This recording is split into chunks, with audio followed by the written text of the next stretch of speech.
So, I'm here to share with you the story about my daughter Gali.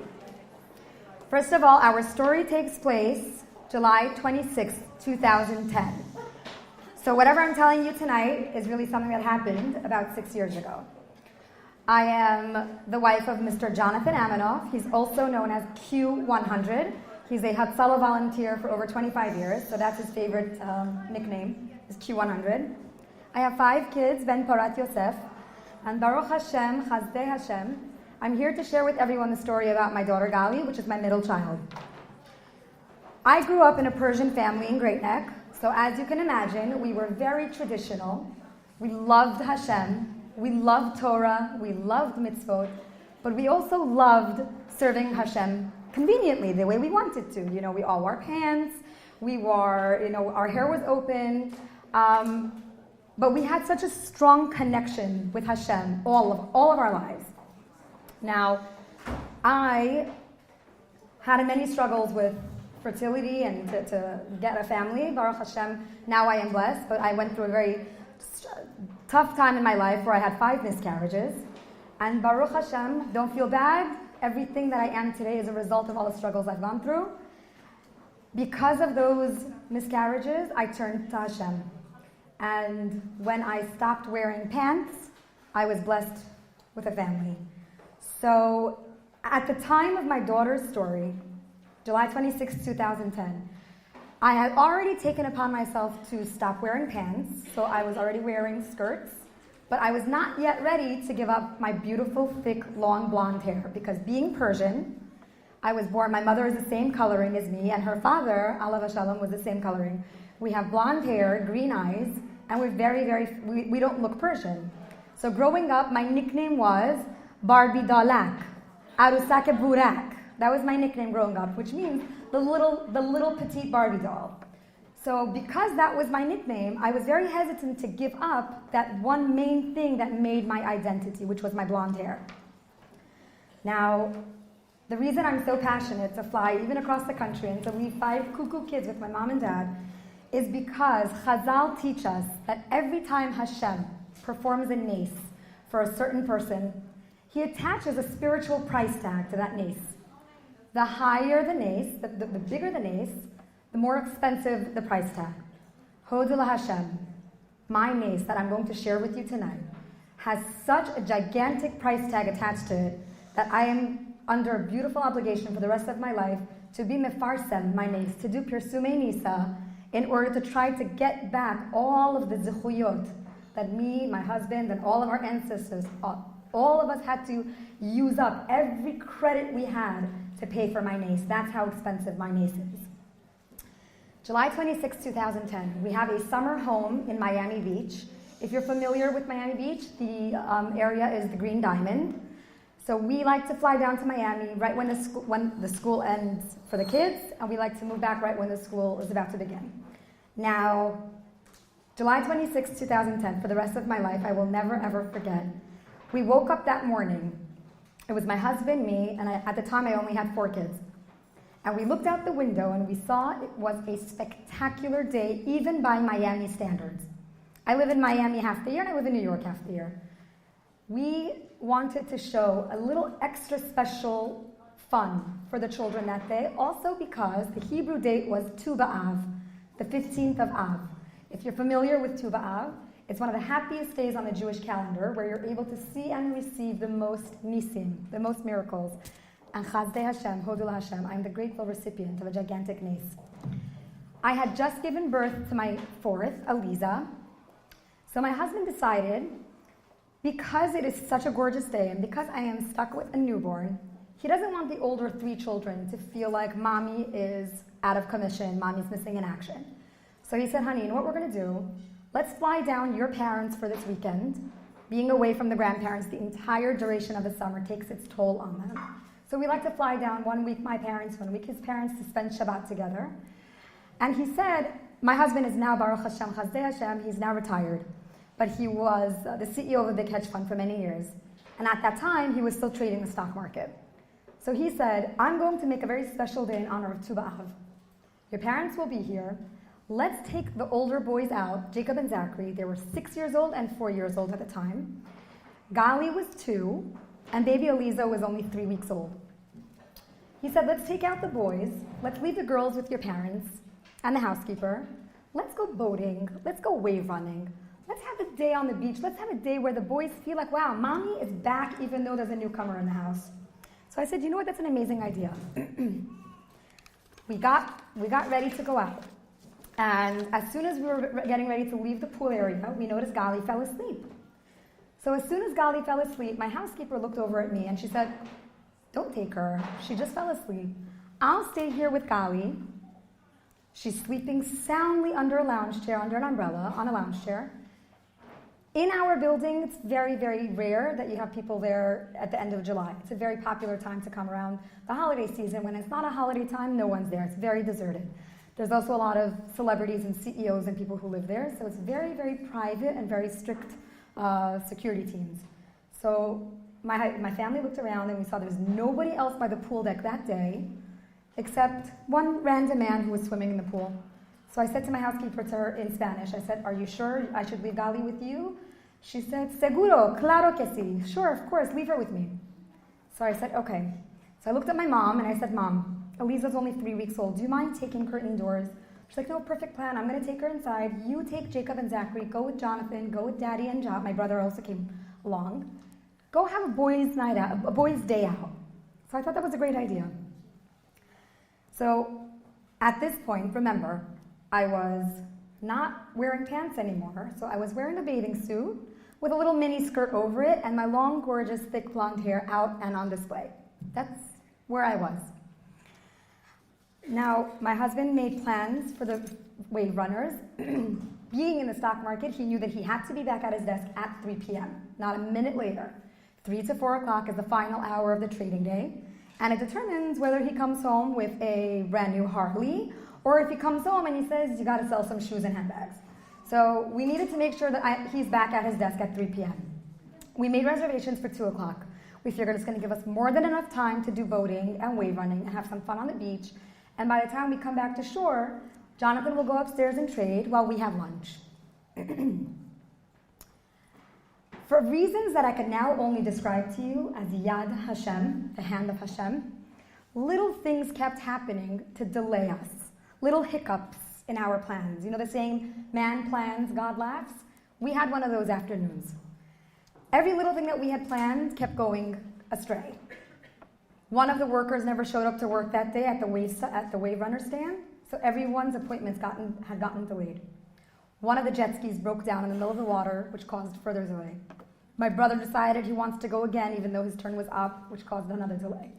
Finally, after all was said and done, and we're coming back to shore, my husband looks at his watch and he says, oh my gosh, honey, it's 3:30, it's so late. I can't make it back upstairs. By the time we run back and I go upstairs, it's going to be 4 o'clock. You know what? If you can't beat him, join him. I'm just going to come and have lunch with you guys by the pool. Now, my husband is an amazing, amazing man. He's extraordinarily tough and strong, which is, I think, the qualities, you have to be that way. If you're going to be a CEO of a hedge fund and in Hatzalah, you kind of have to be emotionless, which did good by him in his life, Baruch Hashem. But he was a little upset that he was late, so he's like marching along a little bit angrily, and all of a sudden, he like stops and he says, honey, there's an emergency, I gotta go, someone needs me. And I'm like, what? I don't hear anything. And I'm trying to hear, and from like the faint distance, I hear something. But he's already running. I grab my 2 boys, my father and my brother are behind me, and we're running onto the beach. We're running on the beach because I'm following my husband because there's something going on that Jonathan's attention is needed for. So we run towards the pool, and forgive me if I get emotional. We run towards our pool, and we hear commotion, and we hear screaming. And we hear a man screaming, somebody call 911, somebody call 911. And my husband turns to the man and says, I can help you, I'm a medic, I'm an EMT, I can help you. And right then, this man standing in the middle of the pool, and he's holding the dead body of a little girl. And he starts to turn around because we want to see what's going on, what all the commotion is. And as he begins to turn around, that little girl starts to look eerily familiar to me. But I don't want to to think to myself that she looks familiar, because she can't. But in my heart, I'm like, let me make sure my Gali is okay. So I quickly look to see where my daughter is sleeping, and I see my daughter is not there, but my housekeeper is asleep.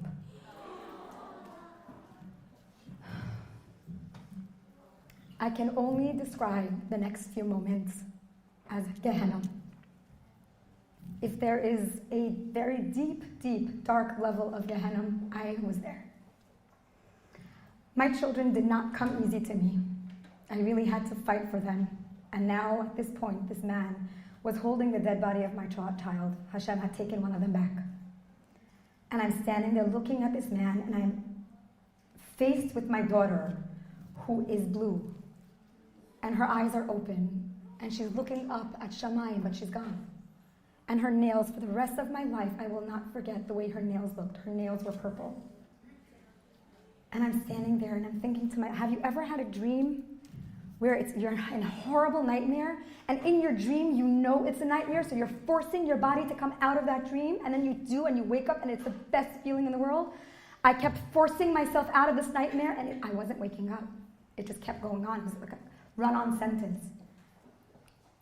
And I looked at my daughter, and I see she's gone. And my husband grabs her, and he's putting her on the floor, and he's doing CPR on her. I wish not upon any member of Klal Yisrael to ever have to see CPR being performed on their child. Till this day, every single time I go to sleep at night and I close my eyes, I am haunted with the image of my daughter lying on the floor and my husband doing CPR on her. While my husband is performing CPR, I stop and I think to myself, my life is over. My life is over. And because I understand now how this community is, that you guys are Persian and you know how our family is, my mom was hitting herself in her head. My dad was screaming. I was like, this is a nightmare. I can't live. I can't continue to survive after right this moment. And I'm thinking, no, Hashem, this cannot be. I cannot have just lost my child. And right then, this pasuk from Tehillim starts flashing in my mind. And the pasuk is from Perek Kuf Yud Tet in Sefer Tehillim. Kuf Yud Tet is number 119. The pasuk is, Karati b'chol lev aneni Hashem chukecha etzora. I cried out with all my heart, answer me Hashem. I will keep your ways. So I'm trying to think of what this pasuk means, and I can't, because I'm paralyzed. And my emotions are paralyzed, and I'm numb, and I'm blinded by this vision, and I don't know what to do. But this pasuk is relentless. And it's like a banner that doesn't go away, and I keep thinking, what is Hashem telling me? I cried out with all my heart, answer me Hashem, I will keep your ways. I will keep your ways. I will keep. Oh my God, Hashem, I'm not keeping your ways. Hashem, I'm not keeping your ways. I'm keeping my ways. And I stopped right then, and I looked at my body, and I see my arms are bare. I'm wearing a tiny little mini skirt over a bathing suit, but my beautiful hair is out. My arms are out. My upper body is revealed. And I'm thinking, what is this life? What is this life going to matter to me tomorrow? Am I going to care tomorrow what my hair looks like? Am I going to care tomorrow that I have a cool tan and my arms look nice? No. I'm going to want to kill myself tomorrow. Shalom. I'm not going to want to live to see tomorrow. And right that moment, I thought, okay, Hashem, I know what it is. It's my hair and it's my body. Because it's that difficult for me to give up. Because growing up, the Persian Barbie doll, I was never, ever, ever ready to give up my identity. But right now, Hashem, don't care about my identity. I care about my daughter. And I started screaming and sobbing, Shehechianu v'kimanu v'higianu lazman hazeh. And I looked around and I found a blue pashmina shawl. And I grabbed this shawl and I started to wrap it over my beautiful hair. And then I took a towel and I covered over my arms. And as I'm doing this, my husband, who's on the ground, already 7-8 minutes of CPR has been administered, and she's still completely gone. And he looks over at me while he's doing CPR on the ground. And it was the first time in 10 years of marriage that I watched my husband have so much kavana that it will shatter Shamayim. And as soon as we intubated her, And he stopped these two and tonsils he was locked up. begging And they were the Hashem. poorest, The kavana that worst no man tonsils has we've ever ever seen. seen. And he's begging Hashem, and I'm screaming and crying, and my mom is hitting herself and crying, and my father, it was lo alinu, lo al dorenu, to have to know what that scene was. But I finished my shechianu. I stuffed that last strand of hair into my shawl. And right then, as my husband finishes his tefillah with Hashem, he goes like this, and all of a sudden he starts screaming, oh my God, I got a pulse.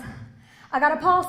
I got a pulse. I got a pulse. I got a pulse. I got a pulse. He must have said it 17 times. Till this day, that is the best sentence he has ever said. Much more than, will you marry me? Much more than, you look beautiful. It is, I got a pulse. Nothing in the world can ever compete with that sentence. At this point, the ambulance was waiting. They loaded Gali up onto a stretcher, and my husband, with nothing but his bare hands, who had been doing CPR on the corpse of his daughter, on the ragged body of his daughter, with just a bathing suit on, no shoes, no shirt, nothing. They jumped into the ambulance and they went. The police car was waiting for me. I followed with the police escort. I got into the hospital probably about 3 minutes after Jonathan, and I walked into the ER, frantic, and I'm running in, and all of a sudden I see my tough CEO husband, who has never once shed a tear, never once shed a slightest bit of emotion in the 10 years that I've been married to him. And I see this man kneeling on the ground, his head buried in his hands, and he is sobbing uncontrollably. And the two doctors are patting him on his back. And of course, when I saw that, I figured we lost her. We had her temporarily, and we lost her in transit. So I started screaming, no! Chodaya man Hashem, no! And I'm screaming, and all of a sudden I hear my husband. I see he looks up from his hands because he hears my screams and he hears my cries. And I see he's crying tears of joy. And as soon as I saw him crying tears of joy, I don't know why I reacted like this, but I began to dance a really, really weird dance. And I was dancing like, in the hospital. Everybody's looking at me like, is this lady okay? Like, the psych ward is that way? We knew nothing, but we knew that she's alive. The doctors had just done a very, very preliminary evaluation of Gali right then, and they had told Jonathan, congratulations, Mr. Aminoff. She's alive. You have saved your daughter's life. But don't have any expectations. And we said, what do you mean? They said, no. We are working against all odds. Your daughter's 2 years old. She weighs 25 pounds.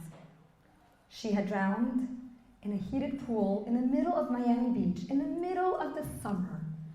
You are working against crazy, crazy odds. Don't have any expectations of survival. Forget neurological stuff. Just don't have any expectations. Right now, there's a pulse. But we need to do a lot of testing. So as soon as they said this, my husband got on the phone and called in some favors, and 6 of the top neurologists from across the U.S. flew in to be on my daughter's case. It was 8 agonizing and aging hours later that these doctors walked in to tell us the fate of my daughter. During these 8 hours, we were instructed by tzaddikim from all across the world and from everywhere that every member of my family should take upon themselves mitzvot, specifically in the area of Tsniout. Every single person we knew had stopped what they were doing and were storming Shamayim with Tehillim for Avigail Chana Bat Michal. And we started giving countless dollars to tzedakah in her zechut. Anything to save her life. Anything to ensure her survival. And not just her survival, her healthy survival. So we're waiting and we're waiting and we're waiting for these doctors to come in. And now it's already about 2 or 3 o'clock in the morning. The doctors walked in and they said, Mr. and Mrs. Aminoff, do you know how long your daughter was underwater for? And I thought, 30 seconds? 50 seconds? A minute. Not more than a minute. There's no way. No, she was not underwater for more than a minute because I'm a lifeguard and I can't hold my breath for more than 45 seconds. Don't tell me she was under 3 minutes and 10 seconds. They had to watch the video that overlooks our pool. And from the moment she falls into the pool and the bubbles stop is when they start counting 3 minutes and 10 seconds before a man found her rolled up like a little ball in the bottom of the pool. But that's not all. Another 7 to 8 minutes of CPR being administered until oxygen got to her brain. So when they say this to me, I look at my husband and I'm like, okay, they're about to give us terrible news. So I'm screaming and I'm breaking down and I'm crying, and then the man says, wait. We're doctors. We are taught from the moment we enter medical school that everything about medicine is science. We look at numbers, we look at statistics. We need proof. Well, your daughter tonight proved to every single one of us, and we're the best in our league. She proved to us that she is not science. She is not medicine. She's a miracle. And they lit up the wall and they put on her all of her scans. They said, this is her brain. 3 minutes and 10 seconds underwater. Not a trace of brain damage. These are her lungs. We have children on the same floor who have been underwater for 45 seconds or less, and they've aspirated a substantial amount of water. Your daughter has none. This is her blood work. We're meant to see a strong amount of blood gas in a child's body after drowning. Your daughter's blood is perfect. She's not medicine. She's an act of God. She's a miracle. So I said to him, Dr. Meyer, are you Jewish? And he answered I think I am. So I said, well, do you believe in God? So he was taken aback by that. I don't think anyone's ever had the chutzpah to ask him before. So he took a step back and he said, I'm going to be honest with you. Until tonight, I don't know what I believe. But I will go home and tell my wife and kids that tonight a 2-year-old little girl named Avigal Chana was able to prove to me, a grown man, that there must be God in the world, because this is not what we're taught. So yes, Mrs. Aminoff, I can tell you now, I believe in God.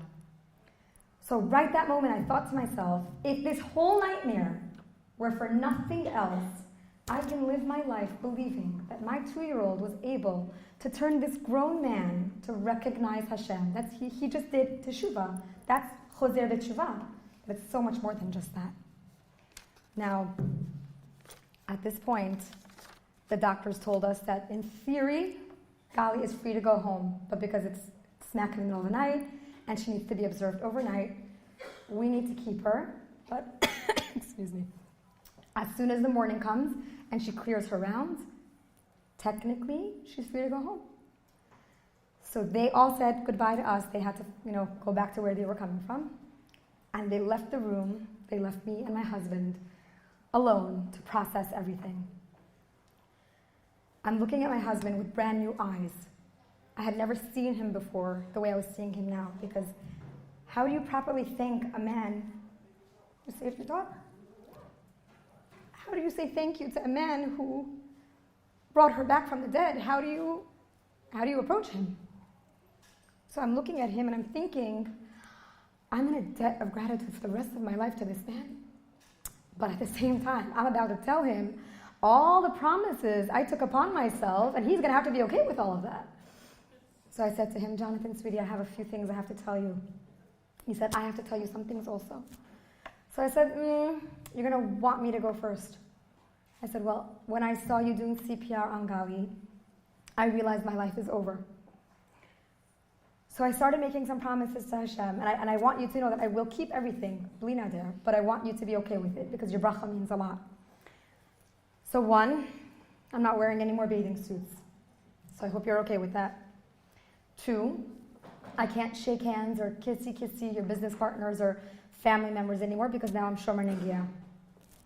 3, everything I own, all of my clothing, everything is being built up, Tsniout completely. I hope you're okay with that. 4, So you know that movie theater you've been in the process of building in our basement for the past few years? So that's actually not going to be allowed to be plugged into cable. That's him, by the way. That still hurts him.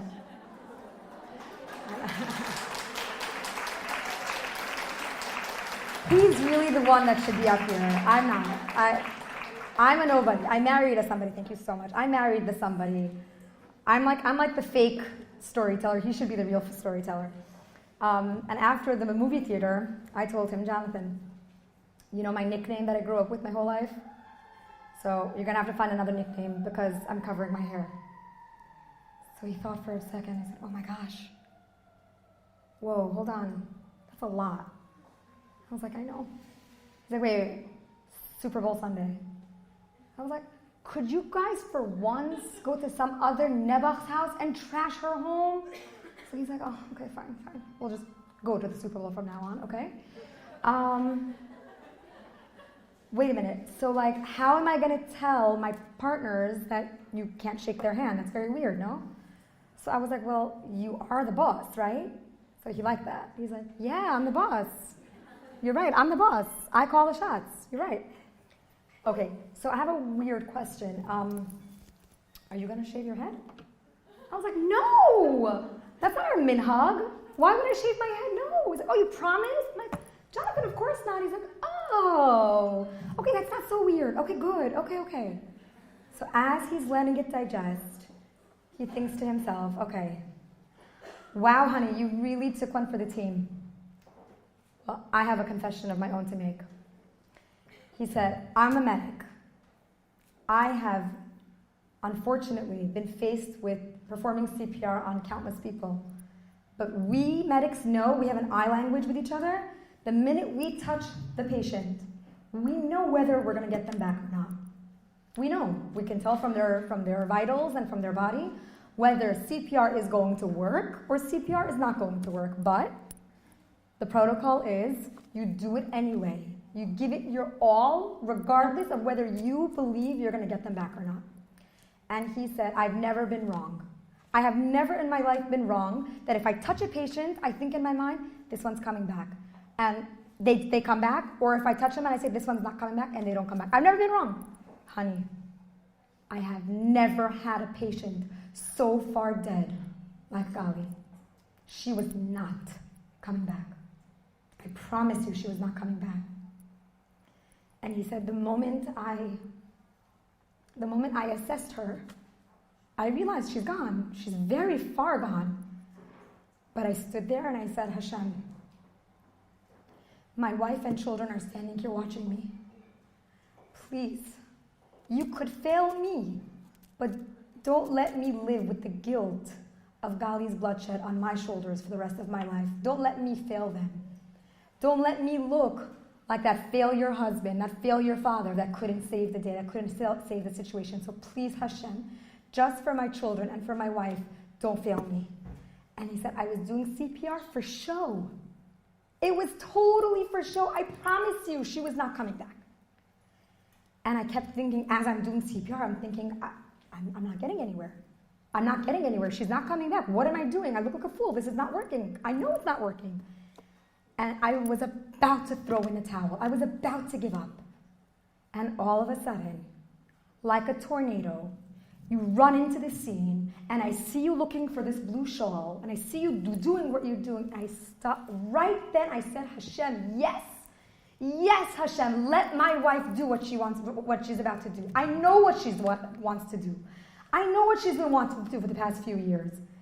But it was my fault that she wasn't covering her hair, because I kept saying, don't cover your hair. I love it, don't cover your hair. I want her to cover her hair right now because, Hashem, my daughter is not coming back from my hands. My hands have a limit to how much they can do. But what she's about to take upon herself, that's limitless. So Hashem, not in my zechut, in her zechut, please give her back to us. And he said, right then I stopped and I said, Hashem, for 20 years, I gave you Hatzalah, and I volunteered, and I was so proud to do it. But I never, ever asked for anything in return. I'm cashing it all in. I'm cashing in every last schar I've accrued for 20 years of giving you Hatzalah, and I'm begging you now, please, Hashem, if you give me my daughter back, I will promise you another 20 years for Hatzalah. And the moment he finished his promise, and I finished wrapping my hair and tucking in that last strand of hair, is the moment he went like this, and he found a pulse in my little girl's body. So, looks like he's going to have to be in Hatzalah till he's 58 years old. I'm just going to have to deal with that.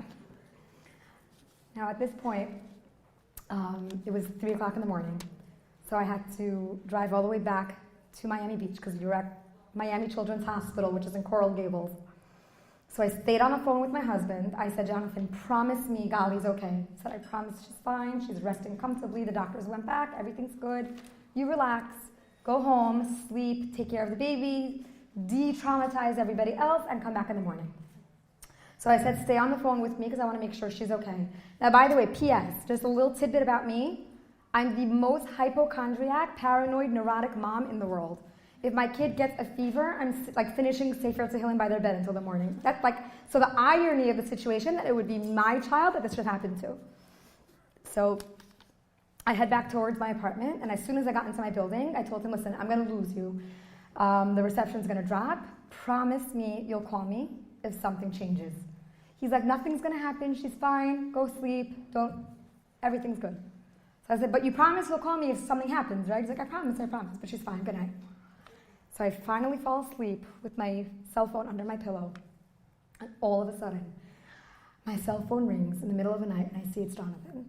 And I know there's no reason, he's not calling me unless something bad just happened. So I picked up the phone, and I'm like, please tell me everything's okay. Oh my God, honey, are you okay? What happened? And I'm like, it's crazy. And he's like, hon, calm down, because I need you to calm me down, okay? And I'm like, what do you mean? Why do you need me to calm you down? What happened? He's like, all right, just hear me out, because I'm kind of losing it a little bit, okay? Gali's sitting up, and she asks the nurses to bring her some crayons, so we're coloring together. But I think there's something wrong with her brain, because I'm sitting next to her, and I say, Gali, reach for the red one. And then she takes the yellow one. And then I'm like, no, Gali, take the blue one. And then she takes the green one. Honey, it's her brain, isn't it? Jonathan Aminoff, she is 2 years old. She doesn't know her colors yet. It just goes to show how involved he is with the children. Amazing man, amazing provider. Chinuch department, not so much. Gali fell into the pool on a Monday. Gali was released from the hospital on a Tuesday. Gali was back in the pool on a Wednesday. Gali's mommy needed severe therapy and couldn't see a pool for a very long time. A few days after we came back, the building management threw her a very fancy and lavish welcome home party, AKA, please don't sue us. And at her welcome home party, which by the way, the theme was The Little Mermaid. I thought it was terribly insensitive. They thought it was awesomely brilliant. Go figure. The man who found her rolled up in a little ball at the bottom of the pool approached us. And he said to us, Mr. and Mrs. Aminoff, my name is Richard Mariansky. And right away, my husband jumped on him. They hugged, it was tears and everything. And he said, I need to tell you guys that your daughter is really a miracle. So now this was like the theme of the past few days. We know, like, Baruch Hashem, we know she's such a miracle. Thank you, Hashem, thank you, she's a miracle. No. Guys, she's really a miracle. Like, you don't understand. So we realized that he has a version of the story. So he begins to relate to us his version. So he tells us that he is a traveling CEO that rarely lives in the building for more than a few days at a time. And when he's in the building, he never, ever has time to go swimming. He's a fitness buff, though, so he likes to play tennis and to go to the gym. So that morning, for some reason, his meeting got delayed. Very weird. And when his meeting got delayed, he decided that he's going to try to get a workout in for the day to utilize the extra time that just freed up for him. But for some reason, he didn't feel like going to the gym like he normally does. For some reason, that day, he looked out the window and saw not a single person in the pool, and he decided he's going to go swim laps in the deep end of the pool. But a few days prior, Richard was playing tennis, and he pulled like a tendon or ligament in his leg. And it was hard for him to climb out of the deep ladder that's against the deep wall of the pool.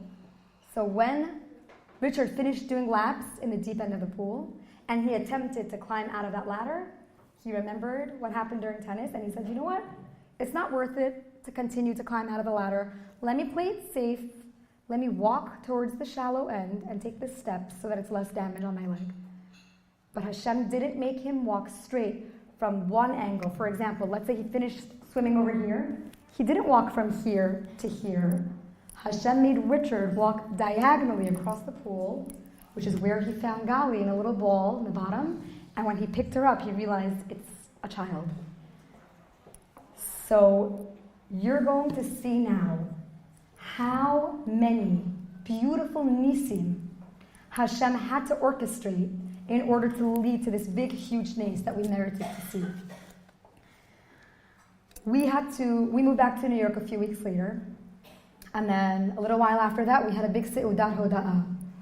Again, my husband called in some favors from tzaddikim, and we had 7 tzaddikim fly in from all around to be at her Tsniout&Torah. At her Seudah, little Miss Gali comes over, and she's wearing a puffy gown and a tiara and a magic wand, of course she is. And the head of the Beis Din, Rav Eliyahu ben Chaim, says to her, Gali, Chishod, what happened to you? Ma kara lach? So all of a sudden I looked at him, I'm like, Mechila, kavod harav, she's not going to remember, she was unconscious. So they looked at me and they, like the Rebbeim all like giggled. They're like, no, she knows. So I kept thinking, what do you mean she knows? She was unconscious. So all of a sudden Gali begins to speak. And she says, Gali, wake up. Gali see yellow bucket in the pool. Gali won't get bucket, but Gali fall in. Then Gali go down, down, down. Gali sleep on the floor. And I'm thinking to myself, oh my God, what is she saying? What is she saying? Who told her this? So I'm looking at my husband, like, did you say anything? He's like, no, did you say anything? I'm asking around my mom, my dad. Nobody said a word. And she's continuing like a storyteller. And Gali fall down, down, down, down, sleeping on the floor of the pool. Then the man take me, daddy grab me, daddy doing ouchie, ouchie, kissy, kissy. And I'm thinking to myself, she's describing her own death. Her neshama had left her body, was hovering over, was watching everything that was going on earth, and she knows everything that happened. And she keeps saying, the man with the bed almost fall. Remember that line, because at the end you're going to understand why. And we couldn't make sense of that. What does that mean, the man with the bed almost fall? We just like shrugged our shoulders, but that doesn't make sense. But then the rabbis continued, and Gali, what did grandma do? And grandpa, and Jacob, and Zachary. And she's describing to perfection what everybody did. Grandpa saying, Shema, Shema, Shema. Grandma hitting. And all of a sudden, they say, Gali, what happened? What did mommy do? And she looks down and she's like, Mommy's so silly. Mommy put the blue patu on her head. Patu means blankie in Farsi. Mommy put the blue patu on her head, and then boom, Gali, wake up. So this noise that you all made, the 7 tzaddikim made that same sound. Because it was right then that they understood that her survival, her revival, came from me covering my hair. So, right then they said, At mevina? Do you understand what happened? And I couldn't because I was so distraught. And I said, no, someone make sense of it for me. And they said, your daughter is describing to you her death, and then she's describing to you at what point Hashem decided to send her back. Because that boom sound that she just described, that's actually a Kabbalistic sound that is made when a neshama is pushed back into a body. So it was your hair and it was your body. Well, you can't let your story end here. You have to do something about it. What are you going to do? So I'm standing there like, I'm a mommy of 5. Like I brunch, I host, I gala hop. Like what do you want me to do? I'm talentless. I shop. Yes, it's a talent. It's a necessary talent for survival. So, it's so nice when you're here when I give speeches, sweetheart. So, I said to them, I don't work. What should I do? So they said, does anybody in Great Neck sell shaitels? And I was like, hold on. Have you seen our town? No, nobody here sells shaitels. So they said, okay, bechavod, you start. So I was like, no, I'm good. And they said, no, you had your Yeshua by giving up your hair. So you need to let everybody else recognize that. And because for you, Baruch Hashem, it's for a different purpose than to pay your bills, why don't you make it an affordable business? So that is why we started something called Gali's Couture Wigs, which is what I have on. Yay. And Baruch Hashem, we're on Instagram. You could always see Gali's pictures, and I keep the family on posted all the time. You could find us and see our story there. But that became, for me, the avenue through which I tell forward my story. Because for 10 years, I was a shop-at-home mom. Is that okay to say? Shop-at-home mom? And then I finally, Baruch Hashem, started doing something purposeful with my time. So my husband is very, very happy. Now, behind the scenes of all of the nisim, one, let's review how many nisim Hashem implemented for me to have that ending. The jet ski stand, the fact that one worker didn't show up to work that day, that caused the delays that led to Jonathan being at the pool at 3:31 p.m. The fact that one jet ski had to break down in order for it to cause a delay for my husband to be there. The fact that Richard Mariansky's meeting got delayed. The fact that he pulled a tendon. The fact that he decided to swim instead of go to the gym. All of these are Yad Hashem. Clearly, without any fail. For me personally, sometimes people ask me, what do I find is the biggest nace?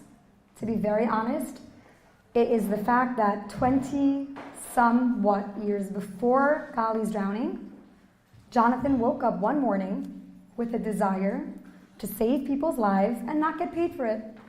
I ask him all the time, like, what made you want to volunteer for Hatzalah? Because it was all that training that he had by being a paramedic for all those years that he knew what to do for his own daughter 20 years later. So for me, that is a gigantic nace. He's just that cool a guy. He just wanted to save lives. The final kicker, the final nace of my story is when Gali was born. She was born with a terrible case of sleep apnea. She had these two gigantic tonsils that prevented her from breathing well and eating well, and she basically snored even when she was awake. So, excuse me, I'm so sorry. Getting over a virus, I'm actually thrilled to be here and not be like a gross mess. So excuse me if I keep coughing. When Gali was born, she kept getting strep back to back to back. And after her 5th case of strep, my doctor said to me, her tonsils need to come out. So I said, listen, I'm out to here, I'm 8 months pregnant. I can't take her into surgery like this. Can we please wait until after we move back from Florida from the summer, and then I promise you I will take them out. He's like, no, Mrs. Aminoff, she needs them out now. This was May. I said, listen, I'm due next month. We're going down a week later. I promise you, when we come back from Florida, I'll have them removed. 1 second. I already made a bracha, so don't wonder why I'm not making a bracha.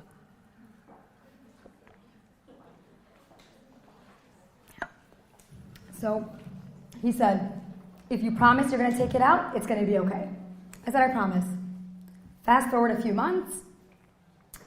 We are at St. Francis Hospital the day of her surgery, and she has her tonsils and adenoids removed. Out comes the anesthesiologist, white as a ghost. The ENT follows him, white as a ghost. They look at us and they say, your daughter's a miracle. And it was like, come on now, we know. They said, no, you don't understand. If you had listened to us and to your pediatrician and taken her tonsils out before you went down for the summer, she wouldn't have survived. And we're like, what are you talking about? They said, we tried to intubate her. And as soon as we intubated her, these 2 tonsils locked up. And they were the poorest, worst tonsils we've ever seen. And as soon as these 2 tonsils locked up, they prevented any air or any water from going down or coming up. But that's not all. As soon as these lock up and we see what's happening in her body, the nurses all alert us to the pulse oximeter? What is it called? The pulse oximeter? It's a machine that controls the pulse, the oxygen levels. And he says, the nurses all start freaking out. Look at the machine. And we look at the machine and we see her oxygen levels are not dropping. They're not dropping, which is impossible because if her tonsils are being locked up, we're supposed to see a strong drop in oxygen. Hers isn't dropping, which means she was born with perfectly imperfect tonsils because God knew what was going to happen 2 years later, because she needed these 2 years with these terrible tonsils to train her body to survive on very low levels of oxygen. If she had taken her tonsils out before Miami, within 24 hours, she would revert back to a normal breathing child requiring 99 to 100% of oxygen to survive. And there is no way, scientifically, that she would survive. And that was the final chapter in my book of Nisim from Gali. Now, I have a motto.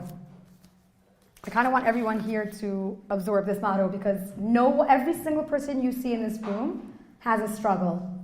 No one lives a perfect life. No one lives a type of life where they have no nisyonot, no struggles, no troubles. Everybody has something. But what does Hashem want from us?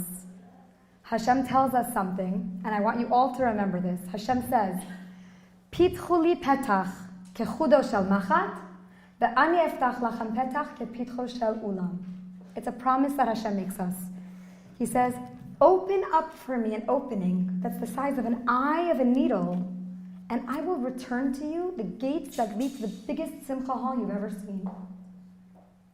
But why are we so comfortable serving Hashem on our terms? Why was I so comfortable for 10 years serving Hashem on my terms? Why couldn't I give Hashem a chudo shel machat until it was almost too late that Hashem came and was demanding it? So I feel like if everybody here tonight hears the story and recognizes this and says, instead of waiting for Hashem to chas v'shalom come and demand something from you, appease Hashem. Give him something beforehand. And I know Rebbe Tsniout has such a beautiful evening plan for everybody that in front of you all you will see a piece of paper that has a little mitzvah on it. It says, my mitzvah, and it has your name.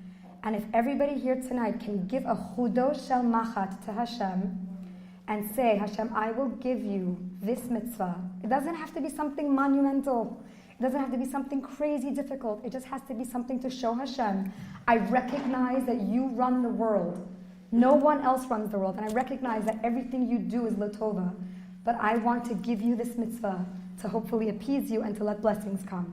So everyone can fill out a little personal mitzvah that they want to either take upon themselves or improve on. And be'ezrat Hashem, as a result of that, you will be shooing away a lot of the gezerot and a lot of the harsh decrees that could have been on top of you. It took me 10 years to wake up and to get with the program. And I wish everybody here to heed Hashem's wake-up calls right when you hear them. Don't let Hashem come knocking on your door like he did for me. So we have a saying, Hashem doesn't want you to stress, he wants you to stretch. So hopefully tonight everybody here will be doing their stretching. And Be'ezrat Hashem, as a result of that, we're all going to merit to see Mashiach and Techiyat HaMeitim with the ultimate Geula b'mhera b'yameinu. Amen. Okay, yeah, you want to hold it and I'll describe it? Oh, sure. Oh, yeah. Okay, the man on the bed almost falls, okay? Remember that? Thank you. A few months after Gali's story, my husband Jonathan was honored by Hatzalah at their annual dinner. And what the men did for him was a very, very emotional night. They gave him a standing ovation for 3 minutes and 10 seconds. I get emotional every time I say that, So when they gave him a standing ovation for 3 minutes and 10 seconds, they actually asked me to leave the room because I had told them that I don't want to see the video of her drowning. I have never seen the video, and b'li neder le'olam va'ed, I never will. I lived through it once, I don't need to see that again. But my husband watches the video, the Gedolim saw it, and Hatzalah saw it. So they asked me to leave the room, and they played the video to kind of like cheer on and thank the Hatzalah members for what they do. Like it's such an amazing service that they do to the community, and they should be proud of themselves. So what happened was, during this whole thing, it's like total silence in the room because there's no noise on the video. And all of a sudden I hear like gasping. And then my husband runs out and he says to me, now I get it. Now I know what she kept saying at her seudah. That man with the bed almost fall. And I was like, what does that mean? He said one of the guy was holding the stretcher, the top paramedic, on the top of the staircase that was holding the stretcher. As he was running down the stairs, he tripped over his own leg. He dropped his side of the stretcher, and then he picked it up and he continued running. She was so cognizant and aware of everything that was going on earth that she even picked up on this one little thing. So Kal V'chomer, when she's describing at what point Hashem allowed her to come back here. It's crazy. Okay? So I'm going to show you guys just a visual of the pool. Richard Mariansky was doing laps over here. When he finished, he tried climbing out of that ladder. He couldn't because of his leg. Hashem didn't let him walk from there to there. Hashem made him walk like this, which is where Gali had fallen in. Which is crazy. Oh, you want to hold it up higher? Okay. Oh wait, there's a few really emotional pictures here that I... Hold on. Okay, this is Jonathan and Gali going in for one of her scans.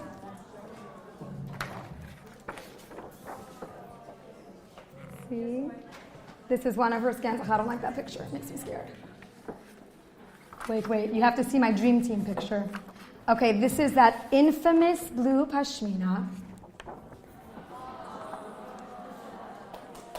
Right? It's framed in my bedroom. And my favorite one, that is inside every single Tehillim, this one. Every single Tehillim and Siddur and framed a million places all over all of our homes. This is my dream team pick. We call it the dream team. This is the moment the neurologist said there was no brain damage. My husband and Gali just both did a thumbs up. I snapped the pic, and this became my moda'ani. This sits on my dresser. So the first thing I do when I open my eyes in the morning is I open my eyes to this image. Is that great? Hashem. Any questions? Okay, feel free to ask. My life isn't open. Yes. Okay. So Jonathan, somebody asked, why didn't we make a movie out of this?